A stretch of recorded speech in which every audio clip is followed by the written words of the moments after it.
E a gente começa falando sobre o relatório da regulamentação da reforma tributária, que foi apresentado nesta quinta. A repórter Marília Ribeiro traz as últimas informações. Ô Marília, continua, claro, a expectativa quanto ao IVA, sem esquecer da discussão do momento. A carne, essas questões foram pontuadas pelo grupo de trabalho por aí no Congresso. Boa noite, Marília, bem-vinda. Oi, Tiago. Boa noite a você e a todos que estão nos acompanhando. É exatamente isso. Os 7 parlamentares que fazem parte desse primeiro grupo que tratou sobre a regulamentação da reforma tributária, ele institui o imposto sobre bens e serviços, a contribuição social sobre bens e serviços e o imposto seletivo. Eles apresentaram esse relatório, este parecer sobre a regulamentação, nesta quinta-feira. O deputado Reginaldo Lopes, que faz parte deste grupo de trabalho, ressaltou todo o trabalho que foi feito pela equipe e afirmou que a reforma vai tirar uma carga tributária de 52% para 26%. E agora nós vamos ouvir o deputado Reginaldo Lopes. Os setores econômicos têm que admitir que quem paga essa alíquota são os pobres, as pessoas de menor poder econômico. 30 especialistas vieram a esta casa para dizer o seguinte: um modelo moderno, um modelo tecnológico é capaz de fazer a magia de reduzir a carga tributária de 35% na média para 26% por fora. Tiago, entre os principais pontos dessa regulamentação, desse parecer que foi apresentado, está a manutenção do tributo da carne bovina e de frango. Para o deputado Augusto Coutinho, que também faz parte desse grupo de trabalho, isentar a carne teria um impacto muito substancial na alíquota padrão do imposto. Agora nós vamos ouvir o deputado Augusto Coutinho. O impacto da questão da carne é um impacto muito substancial na taxa base já cobrada. Então, a gente preferiu, inclusive, como vai ser feito no texto, que a questão do cashback para a população de baixa renda, ela fosse compensada exatamente para que, de fato, quem tivesse o benefício é a população mais pobre.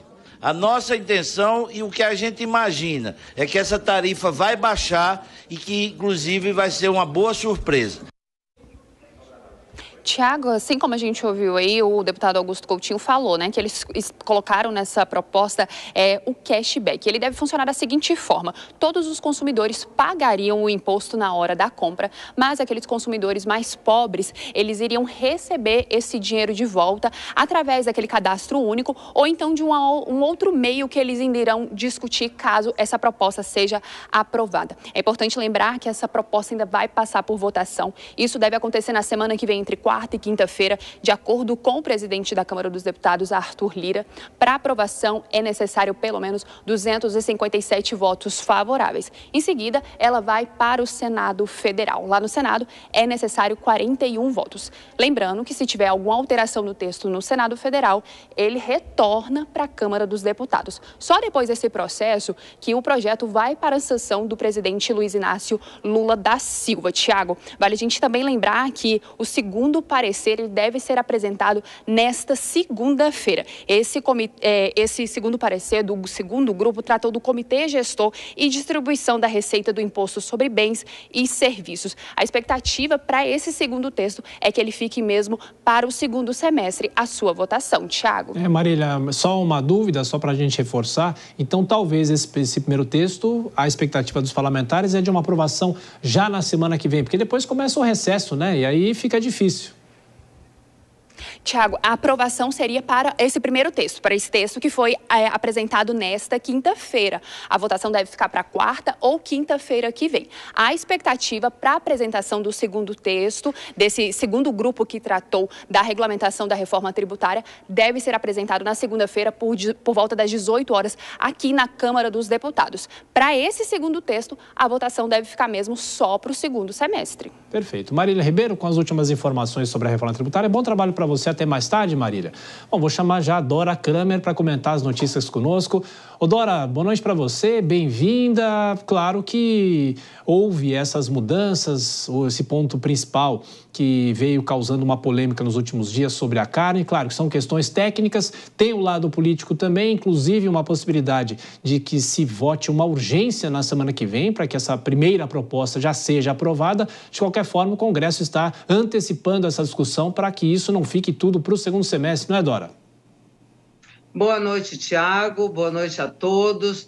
Olha só, é isso mesmo, é uma corrida contra o tempo, tá? Porque é um texto que, na sua maior parte, ele tem acordo. A gente viu que tudo isso veio sendo negociado, ainda vai passar pelo Colégio de Líderes, tem tempo até a semana que vem, mas tem também divergência em relação a isso, que é a carne, que é a composição da cesta básica, e também a questão do imposto seletivo, né? Porque ali tem muita gente querendo entrar nas isenções. E a gente lembrando, quanto maior as exceções, maior a alíquota padrão que é paga por todo mundo. Então, vai ser essa... Eu acho que uma semana talvez seja pouco, talvez o presidente da Câmara, Arthur Lira, use as 2 semanas que a gente tem até o recesso, vai colocar à prova a capacidade dele de realmente imprimir um ritmo ao trabalho de modo a que ele consiga cumprir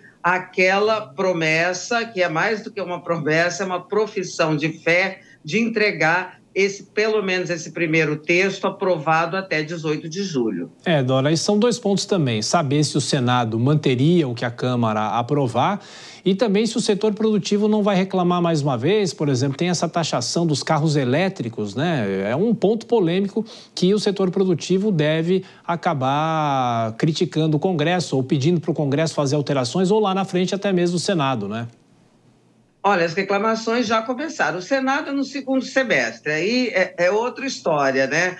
Agora, o setor produtivo já começou a reclamar, tanto na composição da cesta básica, quanto nessa questão do carro elétrico, que diz respeito àquele outro ponto do imposto seletivo, também chamado imposto do pecado. Então, é por isso que eu digo que é uma corrida contra o tempo, porque não é uma coisa simples, não tem um texto redondo, sem nenhuma divergência, sem nenhuma contestação, que aí você coloca um regime de urgência e aprova rapidamente. Não, é um texto que está sofrendo, claro que aí tem o lobby não é no mau sentido, tá? É influência sobre os deputados, cada setor tem a sua área de influência, para que isso seja modificado. É nesse aspecto que eu chamo de corrida contra o tempo, que o Lira vai ter que imprimir um ritmo ao trabalho aí de acordo, se quiser mesmo votar, vai depender dessas resistências.